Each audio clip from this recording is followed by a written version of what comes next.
Mga higala, karong Oktubre 31 na ang last day anang sa rehistrasyon.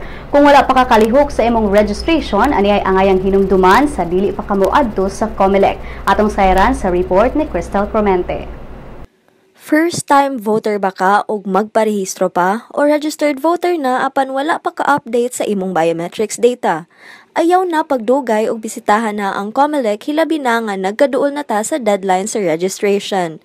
Aron makaparehistro ug maka-update sa imong voters information, bisitaha ang buhatan sa COMELEC kung diin ka nakarehistro aron makapaubos sa voter registration machine, diin kuhaan ka og digital picture, fingerprint ug signature.